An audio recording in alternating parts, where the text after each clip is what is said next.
Cerita Silat Online Channel mempersembahkan serial Pendekar Raja Wali Sakti, episode Darah dan Asmara, bagian 8. Belum juga Rangga berjalan jauh, tiba-tiba ayunan kakinya terhenti. Telinganya yang tajam, seketika mendengar suara langkah kaki terseret. Cepat Pendekar Raja Wali Sakti itu melesat ke atas, lalu hinggap di atas dahan pohon. Pandangannya lurus tak berkedip menatap ke arah datangnya suara itu. Tak berapa lama kemudian, muncul seorang laki-laki tua bertubuh kurus mengenakan baju kumal dan sudah pudar warnanya. Dia membawa keranjang bambu cukup besar. Dua orang laki-laki bersenjata golok di pinggang, mengikuti dari belakang. Mereka berjalan agak cepat menaiki lereng Gunung Parakan ini. Ayo lebih cepat lagi Ki Jamat. Kau tidak boleh terlambat memberi makan buat Mega. Bentak seorang yang berjalan di belakang laki-laki tua kurus itu. Apa kalian tidak tahu kalau yang kubawa ini berat? Rungut Ki Jamat. Mentang-mentang sudah dipercaya Ki Puliga, kau sekarang berani bertingkah. Dengus seorang lagi. Laki-laki tua yang dipanggil Ki Jamat itu tampak bersungut-sungut. Sementara Rangga yang berada di atas pohon, bisa mendengar semua percakapan itu. Darahnya langsung mendidih begitu mendengar nama Mega disebut-sebut.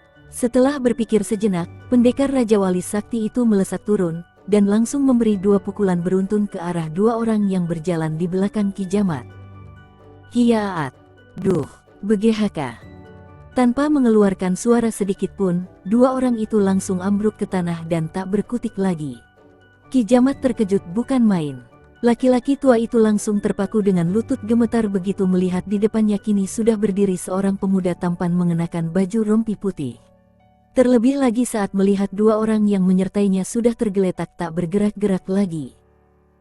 Aku tidak akan melukaimu, jika kau tunjukkan di mana Mega, kata Rangga, tajam suaranya. Ki Jamat tergagap. Seketika itu juga, wajah laki-laki tua kurus itu jadi pucat pasi. Seluruh tubuhnya gemetaran, sehingga tidak kuat lagi menahan beban keranjang bambu yang dibawanya. Keranjang bambu itu jatuh ke tanah. Semua isinya yang ternyata bahan makanan mentah, berserakan. Tidak perlu takut padaku, Ki. Kau hanya kuminta menunjukkan, di mana Mega disembunyikan. Dan kau bisa bebas meneruskan perjalananmu kembali, kata Rangga mencoba lembut. Siapa kau? Tanya Ki Jamat masih tergagap. Aku Rangga, sahut Rangga. Rangga, tiba-tiba saja Ki Jamat jatuh terkulai di tanah begitu Rangga menyebutkan namanya. Seluruh wajahnya semakin pucat pasi. Keringat sebesar butiran jagung menitik membasahi wajah dan lehernya. Tubuhnya semakin keras bergemetaran. Kau tidak perlu takut padaku, Ki. Aku tidak akan menyakitimu, kata Rangga meyakinkan. Tapi, suara Ki Jamat terputus. Rangga mendekati laki-laki tua itu, lalu membawanya berdiri. Meskipun sikap Pendekar Raja Wali Sakti menunjukkan sikap persahabatan, namun Ki Jamat masih juga ketakutan. Masalahnya, nama Rangga yang kini menjadi musuh besar majikannya pernah didengarnya. Malah juga sudah mendengar kalau ilmu kesaktian yang dimiliki pemuda ini tinggi sekali, sehingga Ki Puliga hampir dikalahkan. Tapi karena kesalahan yang kecil saja, si iblis Gunung Parakan itu berhasil membuat Rangga terluka parah. Dan sekarang pemuda berbaju rompi putih itu ada di depannya. Kau takut pada majikanmu, Ki? Tebak Rangga langsung. Ki Jamat tidak langsung menjawab. Sebenarnya laki-laki tua kurus itu memang takut pada Ki Puliga.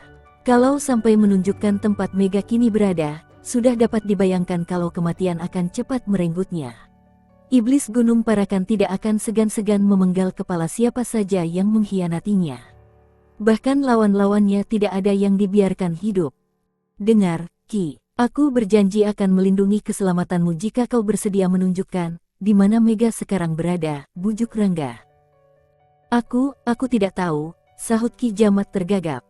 Kau tidak bisa membohongiku, Ki. Kau pasti tahu di mana Mega berada. Aku mendengar percakapanmu dengan dua orang itu tadi, desak Rangga. Ki Jamat jadi serba salah. Diliriknya dua orang yang menyertainya.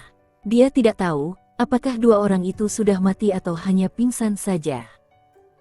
Aku hanya membuatnya pingsan, dan mereka akan sadar kembali, kata Rangga seolah-olah bisa menebak jalan pikiran laki-laki tua kurus itu.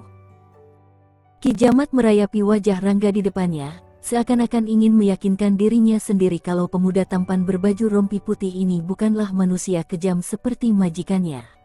Karena semua yang didengarnya mengenai Rangga, mengatakan kalau pemuda ini lebih kejam daripada Ki Puliga. Tapi Ki Jamat jadi ragu-ragu juga. Baiklah, tapi kau harus berjanji melindungiku dari kekejaman Ki Puliga dan orang-orangnya. Ki Jamat menyerah setelah berpikir cukup lama juga. Aku janji, sahut Rangga tersenyum. Rangga mengamati bangunan batu yang tampaknya hanya terdiri dari satu ruangan saja. Tak ada jendela, hanya sebuah pintu yang dijaga dua orang saja. Sementara Ki Jamat menyembunyikan diri di balik batang pohon yang sangat besar di samping pendekar Raja Wali Sakti itu. Kau harus ke sana sendiri, Rangga, bisik Ki Jamat. Baik, kau tunggu saja di sini, sahut Rangga. Slap. Tanpa menunda-nunda waktu lagi, pendekar Raja Wali Sakti itu langsung melesat cepat ke arah bangunan batu itu. Dua orang penjaga pintu seketika terkejut. Namun sebelum mereka berbuat sesuatu yang berarti, Rangga sudah memberi dua pukulan beruntun. Maka dua orang itu langsung ambruk tanpa sempat bersuara sedikit pun. Cepat Rangga membuka kunci pintu itu, dan mendorongnya hingga terbuka lebar. Tampak di dalam ruangan yang cukup besar dan indah, Mega tengah duduk lesu di tepi pembaringan. Gadis itu terkejut begitu melihat Rangga muncul, lalu langsung bangkit berdiri dan berlari menghampiri. Kakang, ayo, cepatlah, sebelum yang lain datang, kata Rangga. Cepat pendekar Raja Wali Sakti itu menarik tangan Mega, dan membawanya berlari meninggalkan bangunan batu itu. Tapi sebelum jauh berlari, terdengar teriakan keras menggelegar. Berhenti. Kakang, tercekat suara Mega. Kau terus berlari ke sana, perintah Rangga. Kau, cepatlah, sebelum mereka sampai. Desak Rangga seraya mendorong tubuh gadis itu. Pada saat itu terlihat sekitar 20 orang berlarian ke arah mereka. Sebentar Mega memandangi pemuda berbaju rompi putih itu, kemudian berlari ke arah yang ditunjuk Rangga tadi. Namun begitu sampai ke dekat pohon, mendadak saja ada yang menarik tangan gadis itu. Ah, Mega terpekik. Gadis itu terjatuh. Matanya membeliak begitu melihat yang menarik tangannya adalah Ki Jamat. Set, aku akan membawamu keluar dari sini, bisik Ki Jamat. Mega kelihatan tidak percaya. Aku yang membawa Rangga ke sini. Ayo cepat, nanti keburu ketahuan mereka. Mega tidak bisa lagi menolak ketika tangannya ditarik laki-laki tua kurus itu. Mereka kemudian berlari secepatnya menembus kelebatan hutan Gunung Parakan ini. Sementara itu, Rangga masih berdiri tegak menanti kedatangan 20 orang yang berlarian ke arahnya. Dan mereka semua mengenakan baju hitam, bersenjatakan golok yang teracung di atas kepala. Kepung, terdengar teriakan memerintah. Sekitar 20 orang berpakaian serba hitam itu langsung berlompatan mengepung pendekar Raja Wali Sakti. Mereka menggerak-gerakkan goloknya melintang di depan dada. Sedangkan Rangga hanya merayapi gerak-gerik orang-orang berpakaian serba hitam itu dengan sikap waspada. Dicobanya untuk mengukur rata-rata kepandaian para pengepungnya ini. Hahaha, kau terlalu berani mendatangi tempatku, Rangga. Rangga berpaling begitu mendengar suara keras yang sudah dikenalnya. Pandangannya langsung tertumbuk pada seorang laki-laki setengah baya yang mengenakan baju hijau tua. Tampak sebilah golok bergagang hitam terselip di pinggangnya. Dia diapit dua orang yang berwajah kasar dan bengis. Seharusnya kau tidak perlu datang ke sini, karena hanya akan mengantarkan nyawamu saja, Rangga, kata Ki Puliga mengejek. Aku khawatir, kedatanganku justru akan membuat kau terbang ke neraka, balas Rangga sinis. Hahaha, Ki Puliga tertawa terbahak-bahak mendengar balasan Rangga yang bernada sinis. Sedangkan Rangga hanya diam saja dengan mata bersorot tajam. Orang-orang yang berada di sekitarnya ikut tertawa, meskipun tidak sekeras tawa si iblis Gunung Parakan itu. Rangga, kuhargai kedatanganmu ke sini. Sebagai rasa hormatku, aku akan mengajakmu bertarung sebagai seorang laki-laki jantan. Tantang Ki Puliga lantang dan tegas. Dengan senang hati, ku terima tawaranmu, sambut Rangga. Bagus, hahaha. Iblis Gunung Parakan itu melompat cepat, dan mendarat sekitar 5 langkah di depan pendekar Raja Wali Sakti. Tangannya dikibaskan ke samping, dan semua orang yang berada di sekeliling tempat itu langsung bergerak mundur menjauh. Rangga tersenyum menyaksikan kejantanan laki-laki setengah baya itu. Jarang sekali seorang tokoh hitam memiliki jiwa seperti Ki Puliga ini. Dan itu sangat dihargai pendekar Raja Wali Sakti. Karena kau tamu di sini, aku beri kesempatan padamu untuk menyerang lebih dahulu, kata Ki Puliga. Terima kasih, tapi aku perlu sambutan darimu, tolak Rangga halus. Hahaha, kau memang benar-benar seorang ksatria, Rangga. Baik, bersiaplah. Hiyaat. Hup, Rangga langsung menggeser kakinya ke samping ketika Ki Puliga melompat menerjang seraya melontarkan 2 pukulan beruntun. Hanya dengan sedikit meliukkan tubuh, pendekar Raja Wali Sakti itu dapat menghindari serangan si iblis Gunung Parakan itu. Tapi Rangga sempat terkejut juga. Karena, ternyata serangan awal yang dilancarkan Ki Puliga mengandung pengerahan tenaga dalam yang tinggi sekali. Jadi, tak heran kalau angin pukulannya membuat tubuh Rangga sedikit goyah. Cepat Rangga menggeser kakinya ke belakang, dan langsung kembali bersiap pada saat Ki Puliga melancarkan serangan berikut. Hiyaat! Ki Puliga berteriak keras. Si iblis Gunung Parakan itu langsung menerjang melontarkan pukulan keras bertenaga dalam tinggi ke arah dada. Cepat sekali Rangga menarik tubuhnya ke samping agak miring, maka pukulan Ki Puliga lewat di depan dada pendekar Raja Wali Sakti itu. Namun tanpa diduga sama sekali, si iblis Gunung Parakan itu mengibaskan kakinya menyamping ke arah perut. Hup! Cepat Rangga melentingkan tubuhnya berputar ke belakang, membuat sepakan kaki Ki Puliga tidak mengenai sasaran. Si iblis Gunung Parakan itu terus melancarkan serangan-serangan dahsyat, meskipun Rangga selalu bisa menghindari dengan manis sekali. Tak terasa, laki-laki setengah baya berbaju hijau tua itu sudah menghabiskan 5 jurus dalam waktu singkat. Tapi sampai saat ini belum ada satu serangan pun yang berhasil mengenai sasaran. Hal ini membuatnya jadi berang. Sret, Ki Puliga tidak bisa lagi menahan geramnya. Langsung dicabut goloknya. Asap hitam seketika berkepul dari golok yang berwarna hitam pekat itu. Buru-buru Rangga melompat mundur sebanyak 3 tindak. Dia sudah pernah menghadapi si iblis Gunung Parakan yang bersenjatakan golok itu. Maka pendekar Raja Wali Sakti tidak mau melakukan 2 kali kesalahan yang bisa mengakibatkan kerugian besar pada dirinya. Kring, Ki Puliga melompat mundur 2 tindak begitu Rangga mencabut pedang pusakanya. Tampak pedang itu memancarkan cahaya biru berkilauan menyilaukan mata. Sementara orang-orang yang berada di sekelilingnya juga langsung terkejut. Mereka kontan merasakan matanya jadi pedih, tak sanggup menentang sinar biru yang berkilauan itu. Ki Puliga menggumam kecil. Bet, wuk. Laki-laki setengah baya yang mengenakan baju warna hijau tua itu langsung cepat mengecutkan goloknya. Dan seketika itu juga asap yang mengepul, semakin banyak. Bahkan kini bercampur asap merah. Rangga segera memiringkan tubuhnya sedikit ke kanan, dan telapak tangan kirinya menempel pada mata pedang. Lalu dengan cepat ditarik tubuhnya ke kanan, seraya mengebutkan pedangnya ke depan. Gerakan itu menandakan kalau Rangga sedang mempersiapkan jurus pedang pemecah sukma. Satu jurus andalan yang jarang sekali digunakan kalau tidak mendapatkan lawan yang tangguh.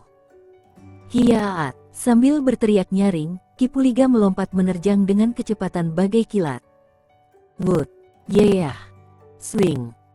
Secepat itu pula tubuh Rangga melenting sambil mengibaskan pedang, tepat saat si iblis Gunung Parakan itu juga membabatkan goloknya. Tak dapat dihindari lagi, seketika 2 senjata sakti beradu keras di udara. Glar, satu ledakan keras menggelegar, membuat jantung siapa saja yang mendengarnya akan terasa bagai pecah.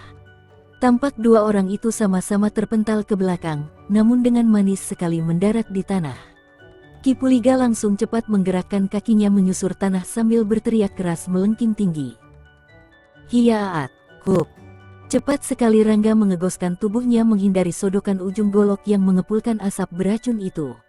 Pada saat yang bersamaan, pendekar Raja Wali Sakti itu cepat mengibaskan pedangnya ke arah kaki. Ki Puliga langsung melompat seraya menarik goloknya kembali. Namun sebelum mendarat, Rangga sudah memberi serangan dengan mengibaskan cepat pedangnya beberapa kali. Hal ini membuat Ki Puliga agak kelabakan juga menghindarinya. Beberapa kali pedang pendekar Raja Wali Sakti itu ditangkis dengan goloknya. Jurus pedang pemecah sukma yang dimainkan pendekar Raja Wali Sakti memang dahsyat sekali. Gerakannya begitu cepat dan kibasan pedangnya berbahaya sekali. Begitu cepatnya, sehingga yang terlihat hanya kelebatan cahaya biru dan putih yang mengurung tubuh si iblis Gunung Parakan. Namun Kipuliga juga bergerak cepat seraya mengecutkan goloknya. Akibatnya, asap hitam semakin menggumpal, seakan-akan melindungi dirinya dari incaran maut pedang Raja Wali Sakti. Tiba-tiba saja Kipuliga mengeluh mendengus kencang. Si iblis Gunung Parakan itu mencoba melompat keluar dari arena pertarungan, tapi Rangga tidak membiarkannya. Dia cepat memburunya dengan pedang yang berkelebatan cepat mengarah ke bagian-bagian tubuh lawan yang mematikan.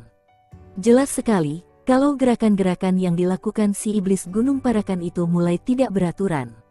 Entah kenapa, perhatian laki-laki setengah baya itu jadi pecah. Memang tanpa disadarinya, semua yang terjadi pada dirinya akibat pengaruh dari jurus pedang pemecah sukma yang dilancarkan pendekar Raja Wali Sakti. Setan, yeah! Tiba-tiba saja iblis Gunung Parakan berteriak keras. Cepat-cepat dikebutkan goloknya, tepat di saat ujung pedang pendekar Raja Wali Sakti hampir menghunjam dadanya. Begitu senjata mereka beradu, secepat itu pula Kipuliga melompat ke belakang sejauh 1 batang tombak. Dia langsung membuat gerakan-gerakan cepat untuk menguasai kembali keseimbangan jiwanya yang hampir terpecah belah. Puih, dengus Kipuliga geram. Kembali dibuatnya gerakan-gerakan cepat. Goloknya berkelebatan mengelilingi tubuhnya. Seketika, seluruh tubuh laki-laki setengah baya itu berselimut asap hitam agak kemerahan. Rangga yang menyaksikan itu semua, langsung menempelkan telapak tangannya pada mata pedang. Perlahan digosok mata pedang itu.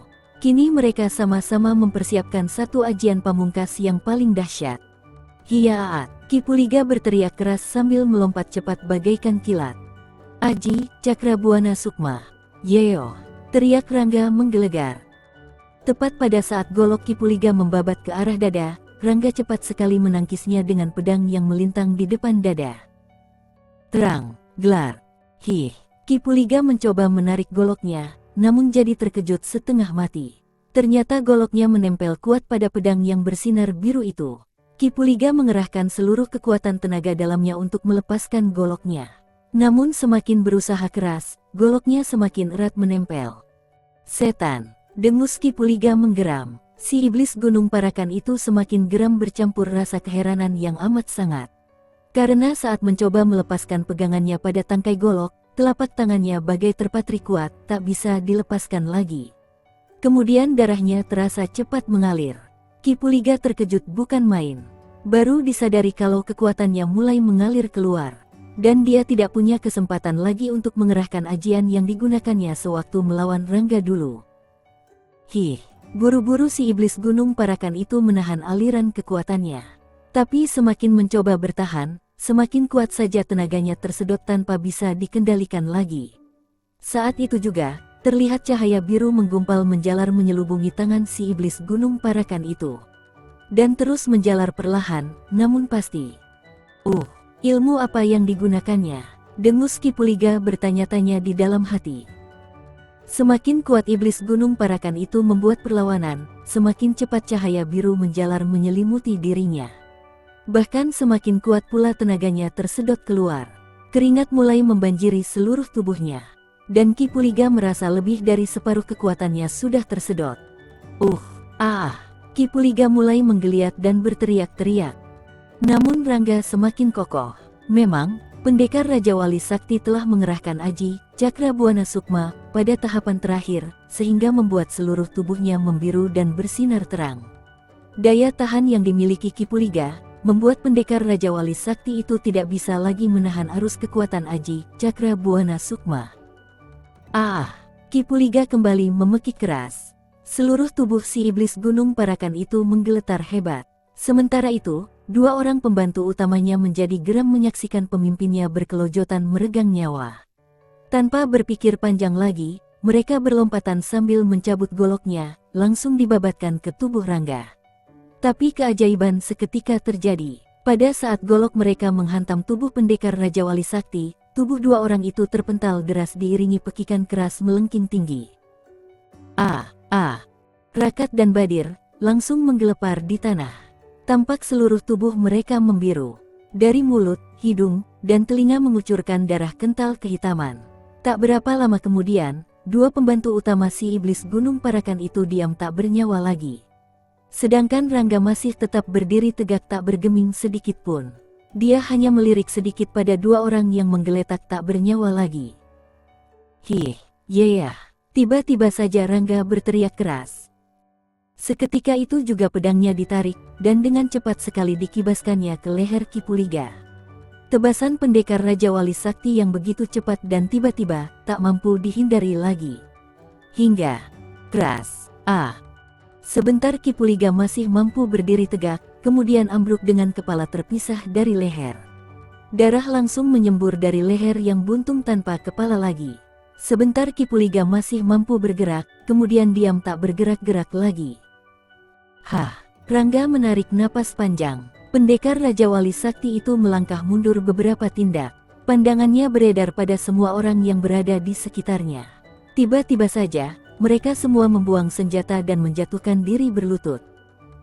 Pada saat itu, terdengar suara-suara langkah kaki orang banyak disertai teriakan-teriakan keras membahana. Tak berapa lama kemudian, muncul para penduduk desa Parakan. Mereka tampak terkejut begitu melihat mayat si iblis Gunung Parakan dan dua orang pembantu utamanya tewas tergeletak berlumuran darah. Juga tampak sekitar 20 orang lebih berpakaian serba hitam tengah berlutut dengan kepala tertunduk di depan Rangga. Di antara para penduduk desa itu, terlihat Mega dan Ki Jamat. Gadis itu bergegas berlari menghampiri Rangga. "Kakang," desah Mega seraya memeluk pendekar Raja Wali Sakti itu. Rangga menepuk-nepuk punggung gadis itu, dan melepaskan pelukannya dengan halus. Dipandangnya Ki Jamat yang tersenyum-senyum. Sinar mata laki-laki tua itu tampak memancarkan kegairahan hidup lagi, tidak seperti pertama kali Rangga melihatnya. Pendekar Raja Wali Sakti itu membalas tersenyum dan menganggukkan kepalanya sedikit. "Ayo, tangkap mereka semua," seru Ki Jamat memberi perintah. Dan para penduduk desa Parakan langsung bergerak. Mereka mengikat tangan orang-orang berbaju hitam itu dengan tambang, lalu menggiringnya menuruni Gunung Parakan ini. Sorak-sorai terdengar gegap gempita, seakan-akan hendak meruntuhkan gunung ini. Penduduk desa Parakan itu benar-benar bergembira karena iblis Gunung Parakan telah musnah. Mereka jadi melupakan Rangga yang hanya memandangi disertai senyum di bibir, didampingi Mega. "Kakang, apakah kau tidak melihat Kakang Partanu?" tanya Mega. Rangga menoleh, menatap gadis itu. Ditariknya napas panjang dan dihembuskannya kuat-kuat. Sukar untuk menjelaskan pada gadis ini, karena dia sendiri tidak tahu di mana Partanu kini berada. Apakah masih hidup atau sudah tewas? Karena luka yang diderita pemuda itu cukup parah akibat pertarungannya melawan pendekar Raja Wali Sakti. "Nanti akan kujelaskan," kata Rangga agak mendesah. Pendekar Raja Wali Sakti itu mengajak Mega meninggalkan tempat ini. Mega masih belum puas, dan terus mendesak Rangga agar mengatakan keberadaan Partanu. Dan Rangga semakin iba melihat gadis ini. Cintanya begitu besar, sehingga tidak peduli kalau ayahnya tewas oleh orang tua kekasihnya itu. Dia juga tidak peduli kalau pernah dikurung si iblis Gunung Parakan, ayah dari Partanu.